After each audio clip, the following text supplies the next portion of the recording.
నువ్వు పోనీ ఏ కమ్యూనిటీకి ఏం చేసినావు చెప్పు. పోనీ నువ్వు హిందూ అంటున్నావు కదా, హిందువులకు ఏం చేసినావో చెప్పు.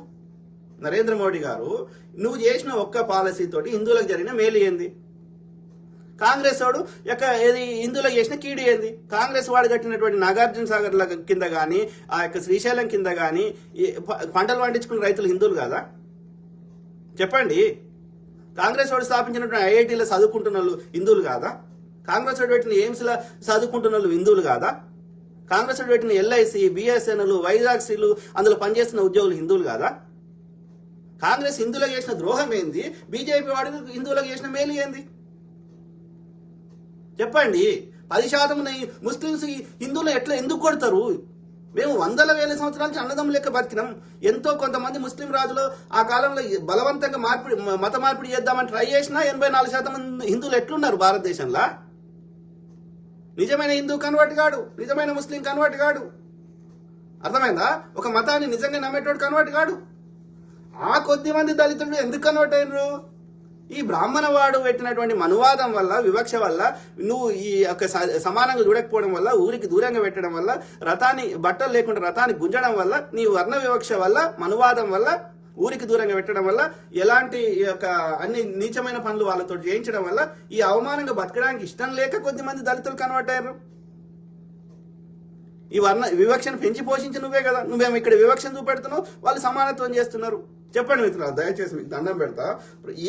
ఏ ముస్లిం అయినా పాస్టర్ కాగలిగినప్పుడు, ఏ క్రిస్టియన్ అయినా ప్రీస్ట్ కాగలిగినప్పుడు, ఇమాం పాస్టర్ కాగలిగినప్పుడు, ఏ ముస్లిం అయినా ఇమాం కాగలిగినప్పుడు, ఏ హిందూ అయినా ఎందుకు పూజారి కావద్దని చెప్పండి. ఒక్క బ్రాహ్మణుడు ఎందుకు పూజారి కావాలి? దీన్ని అనరా వివక్ష? ఇవన్నీ వివక్షను ఇప్పటికీ కేంద్ర ప్రభుత్వ శాఖలో ఉన్నటువంటి తీసుకోండి 99% అందరు బ్రాహ్మణులే ఉన్నారు. నువ్వు అవార్డులు తీసుకోండి, బ్రాహ్మణులకే ఉన్నాయి. సినిమాలు చూడండి, బ్రాహ్మణులే వస్తాయి. మీరు చూడండి, మంగళ్ పాండే అంటే ఎవరు బ్రాహ్మణ్ కాదా? కంగనా రనౌత్ బ్రాహ్మణ్ కాదా? స్మృతి ఇరానీ బ్రాహ్మణ్ కాదా? వాజ్పేయి బ్రాహ్మణ్ కాదా? అద్వానీ బ్రాహ్మణ్ కాదా? నడ్డా బ్రాహ్మణ్ కాదా? ఆర్ఎస్ఎస్కి ఇప్పటి వరకు పనిచేసిన సంచాలకులు, సర్సంచాలకులు, హెడ్ ఆఫ్ ద ఆర్ఎస్ఎస్ అందరు బ్రాహ్మణ్. ఒక్క రజ్జుబాయ్ అనేటువంటి తప్ప అందరు బ్రాహ్మణ్సే. మీరు ఎవరి పేరైనా తీసుకోండి. గోల్వాల్కర్ 30 ఏళ్ళు ఉన్నాడు ఆర్ఎస్ఎస్కి హెడ్గా. మోహన్ భగవత్ ఇప్పుడున్న ఆయన, సుదర్శన్, హెడ్గేవాకర్. ఎలక్షన్స్ ఉండయి.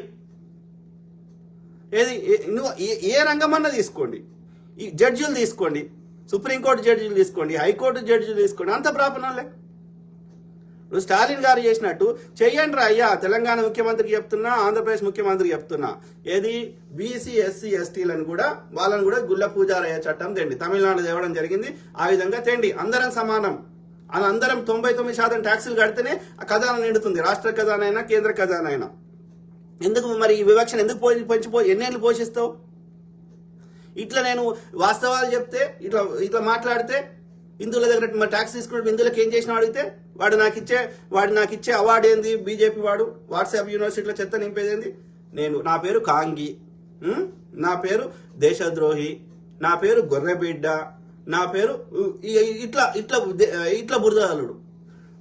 దేశ స్వతంత్ర ఉద్యమంలో పాల్గొన్నటువంటి వారు, బ్రిటిష్ వారికి ఉడిగం చేసిన వారు, వీళ్ళందరూ సహకరించి ఉంటే, వీళ్ళందరూ స్వతంత్ర ఉద్యమంలో పాల్గొంటే ఎప్పుడో వచ్చేది. కమ్యూనిస్టులు కొట్లాడినరు, కాంగ్రెస్ కొట్లాడింది, కమ్యూనిస్టు భావజాలం ఉన్నటువంటి చంద్రశేఖర్ ఆజాద్ గారు కొట్లాడినరు, భగత్ సింగ్ గారు కొట్లాడినరు, ఫస్ట్ కాంగ్రెస్ ఐడియాలజీ ఉన్నటువంటి సుభాష్ చంద్రబోస్ గారు ఇట్లా ఈ యొక్క విప్లవ పంతాన్ని ఎంచుకొని కమ్యూనిస్టు భావజాలంతో కొట్లాడినరు. ఇట్లా కమ్యూనిస్టు భావజాలం ఉండాలని కొట్లాడినరు. రాస్ బిహారీ బోస్ గారు కొట్లాడినరు.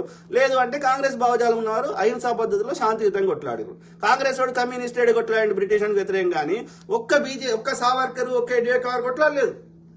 ఇంకా పైగా 21 సార్లు క్షమాభిక్ష పెట్టమని లెటర్ రాసి హిందువులని ఎలాంటి స్వతంత్ర ఉద్యమం పాల్గొనకుండా చేస్తా అని అక్కడ సంతకం పెట్టి నెలకు 60 రూపాయల పెన్షన్ అలవెన్స్ తీసుకొని బ్రిటిష్ అని బూట్లు నాకిన వాళ్ళు ఇలా మాకు దేశభక్తి నేర్పుతా అంటే చెప్పండి. ఈ బీజేపీ పార్టీ ఎప్పుడు పుట్టింది? ఎన్నిసార్లు రూపాంతరం చెందింది? బొంతపూర్వి లెక్క ఎన్నిసార్లు పేరు మార్చుకుంది? ఎందుకు మార్చుకుంది? ఫస్ట్ కాంగ్రెస్ వచ్చిన విత్ ఇన్ 10-15 years లో ముస్లిం లీగ్ అనేది స్థాపించారు. ఎవరు? ఆ యొక్క జిన్నా కాదు, వేరే వాళ్ళు స్థాపించారు. జిన్నా కాంగ్రెస్ లోనే ఉండే, కాంగ్రెస్ నుంచి అందులోకి పోయింది ముస్లిం లీగ్ కి. ఏది 1885 లో కాంగ్రెస్ పెడితే 1907 ఇది బెంగాల్ ఇప్పుడు ఉన్నటువంటి బెంగాల్ ని విభజించడం జరిగింది. అంటే ఇప్పుడున్న బంగ్లాదేశ్ ని, ఇప్పుడున్న బెంగాల్ ని రెండు ముక్కలు చేయడం జరిగింది వాడు కర్జన్ అనేవాడు. సో బెంగాల్ విభజన తర్వాత ముస్లిం లీగ్ అనేది పుట్టింది. ముస్లిం లీగ్ ని చూసి వీడు హిందూ మహాసభ అని పెట్టుకున్నాడు, సావర్కర్ అంటాడు. అర్థమైందా? సో ఫస్ట్ బీజేపీకి మాతృ సంస్థ లేదంటే హిందూ మహాసభ తర్వాత వచ్చింది ఏందిరా అంటే ఆర్ఎస్ఎస్ తర్వాత వచ్చింది ఏందిరా అంటే శ్యామా ప్రసాద్ ముఖర్జీ పెట్టినటువంటి ఆ యొక్క భారతీయ జనసంఘ్. ఆ తర్వాత ఈ యొక్క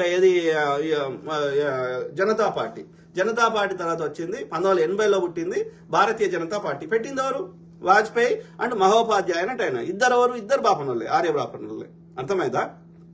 సో ఈ విధంగా దేశాన్ని అప్పుడు ఇప్పుడు నాశనం చేసింది ఈ బీజేపీ ఆర్ఎస్ఎస్ సంబంధించిన బ్రాహ్మణులే. శివాజీ మహారాజు బీసీ వాడి కింద ఎందుకు ఉండాలని చెప్పి పేష్వాలైనటువంటి బాజీరావులు, గీజీరావులు, చిత్ప్లవన్ బ్రాహ్మణులు, ఆర్య బ్రాహ్మణులు మొత్తం మరాఠాలు వచ్చినాకనే దేశం నాశనం అయిపోయింది.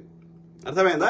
శివాజీ మహారాజుకి బొట్టు పెట్టాలంటే కాలి బొటన వేలుతోటి, వాడు ఎడమ కాలి బొటన వేలుతోటి బొట్టు పెట్టిండు. వాడు ఈ బాపనోడు గంగాధర భట్టు అనే ఒక కాశీలో పనిచేసే బ్రాహ్మణుడు, ఆర్య బ్రాహ్మణుడు శివాజీ మహారాజు బీసీ అని చెప్పి పట్టాభిషేకం చేయడానికి ఒప్పుకోకుండా అతని యొక్క శూద్ర కులానికి చెందినవాడని చెప్పి అతని బరువెత్తు అంత సంపద, మనులు, మాణిక్యాలు, వజ్రాలు, వైడూర్యాలు, బంగారం ఇస్తే అప్పుడు ఎడమకాలి బొటన వేలుతోటి అతనికి పట్టాభిషేకం చేసిండు శివాజీ మహారాజు. అర్థమైందా? తర్వాత శివాజీ మహారాజును చంపింది, కుట్రలు చేసి పాయిజన్ ఇచ్చి అతని యొక్క రెండో భార్యకి ద్వారా విషం ఇచ్చి చంపి, ఆ తర్వాత మొత్తం పేరుకే ఈ యొక్క రాజు ఛత్రపతి శివాజీ కుటుంబం. కానీ మొత్తం పరిపాలన చేసింది పేష్వాలు. మీరు చూడండి, ఇప్పటివరకు దేశంలో ఎంతమంది కొట్లాడారు స్వతంత్ర ఉద్యమం గురించి? ఒక్కరి మీద సినిమాలు వచ్చినాయా చూడండి. అదే బాపనోడు వాడు కొట్లాడింది లేదు, పీకింది లేదు. ఏది మంగళ పాండే మీద సినిమా వస్తుంది. అట్లనే ఝాన్సీ లక్ష్మీబాయి మీద వస్తుంది. ఝాన్సీ లక్ష్మీబాయి అంటే ఆమె ఉత్తరప్రదేశ్ లో మరాఠా సామ్రాజ్యం కింద బుందేల్ఖండ్ అనే ప్రాంతంలో, అత్యంత వెనుకబడిన ప్రాంతంలో, చాలా చిన్న ప్రాంతానికి ఆమె వాళ్ళ హస్బెండ్ ఉంటే, ఆమెకు హస్బెండ్ చనిపోవడం వల్ల ఆమె ఆ యొక్క చిన్న రాజ్యం చాలా ఇప్పటికి కూడా ఉండి మీరు ఝాన్సీకి బుందేల్ఖండ్ లో ఉంటుంది. అత్యంత వెనుకబడిన ప్రాంతం, చాలా చిన్న ప్రాంతం. అర్థమైందా? భర్త చనిపోయిన తర్వాత ఆమె అది పరిపాలన చూసుకుంటుంది. ఎందుకంటే ఆమె సొంత పిల్లలు లేరు కాబట్టి దత్తత తీసుకున్నది. ఆ బ్రిటిష్ అని కుట్ర ఏంది? ఏదో ఒక రకంగా అందరి యొక్క సామ్రాజ్యం, అన్ని భూభాగాలను మా యొక్క బ్రిటిష్ ఈస్ట్ ఇండియా కంపెనీ కింద కలుపుకోవాలని ఆ విధంగా వాడు ఏదో చట్టం తెచ్చిండు. పిల్లలు లేని వాళ్ళు ఉంటే ఏదో ఒక రకంగా చట్టం తేవాలి, గుంజుకోవాలి. సో అది వాని కుట్ర. అయితే అయినప్పటికీ ఝాన్సీ లక్ష్మీబాయి వారికి కొట్లాడలేదు. అర్థమైందా? అయితే వాళ్ళ యొక్క బ్రిటిష్ ఆఫీసర్ సంబంధించిన వాళ్ళని, ఒక కుటుంబాన్ని ఈ ఝాన్సీ లక్ష్మీబాయికి తెలియకుండా వాళ్ళ సైన్యం చంపేస్తే ఆ బ్రిటిష్ అని కోపం వచ్చి వాళ్ళు యుద్ధానికి వస్తే ఆమె పోలే ఫస్ట్ యుద్ధానికి.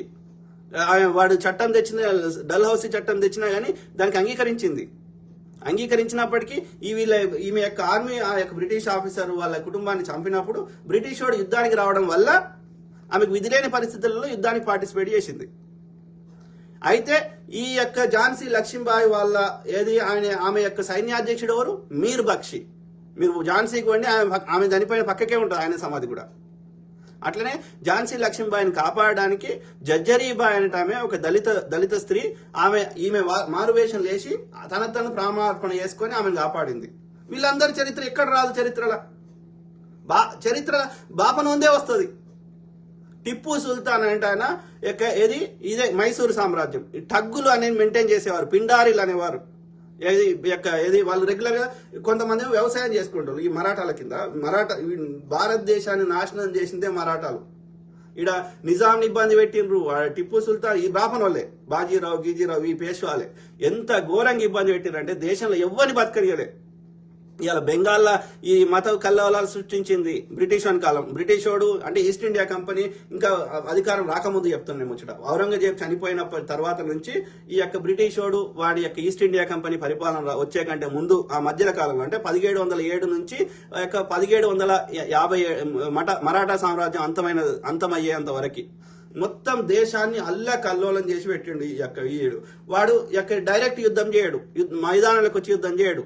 ఏది గొరిల్లా యుద్ధం అంటాడు. గుట్టలలో ఉంటాడు, ఎత్తు మీద అందరిని చూస్తాడు, ఆడికి ఎవరు వస్తారో చూస్తారు, నువ్వు నిద్రపోయిన వచ్చి చంపుతాడు. యుద్ధ నియమాల ప్రకారం నిద్రపోయిన వాళ్ళ మీద అటాక్ చేయకూడదు. నువ్వు చూసే లోపల వస్తాడు, కొడతాడు, మాయమైపోతాడు. అర్థమైందా? సో ఆ విధంగా ఈ యొక్క బాపనోడు ఎన్ని కుట్రలు చేసి దేశాన్ని అల్లకల్లోలం చేసిండు. ఇదే ఈ యొక్క ఏది ఆ శృంగేరి శ్రీరంగపట్నం, ఆయన మైసూరు టిప్పు సుల్తాన్ యొక్క రాజధాని. సో అక్కడ ఏది గుళ్ళను ధ్వంసం చేసి కూడా అక్కడున్న సంపద ఎత్తుకోయండి ఈ మరాఠాలు. అర్థమైందా? ఎత్తుకపోతే అక్కడ ఉన్నటువంటి బ్రాహ్మణులు ఆ పున్నయ్య అనేట ఆయనకు టిప్పు సుల్తాన్ బతిలాడుకున్నాడు, నాకు ఈ యొక్క మరాఠాల నుంచి నన్ను గుళ్ళను కాపాడు అని. ఆ విధంగా టిప్పు సుల్తాన్ గారు కాపాడారు. టిప్పు సుల్తాన్ ఎంత వీరోచితంగా కొట్లాడిండో బ్రిటిష్ వారికి వ్యతిరేకంగా. అర్థమైందా? కొట్లాడి ఆయన చనిపోయిన తర్వాత కూడా 6 గంటల దాకా కూడా ఆయన శవం దగ్గరికి పోలేదు ఎవరు బ్రిటిష్ ఆఫీసర్లు, అంత భయపడ్డారు. ఎందుకంటే ఆయన శవం లేచి కూడా కొట్లాడుతుంది అన్నంత. కానీ టిప్పు సుల్తాన్ దేశద్రోహి అంటాడు వీడు. బాపనోడు ఏం కొట్లాడినోడు, బ్రిటిష్ వాడిని కూడిగం చేసిన వాడు వీడు దేశభక్తుడు అంటాడు. ఇదేం చరిత్రరా? నేను వాస్తవాలు చెప్తే నేను దేశద్రోహి అంటాడు నన్ను.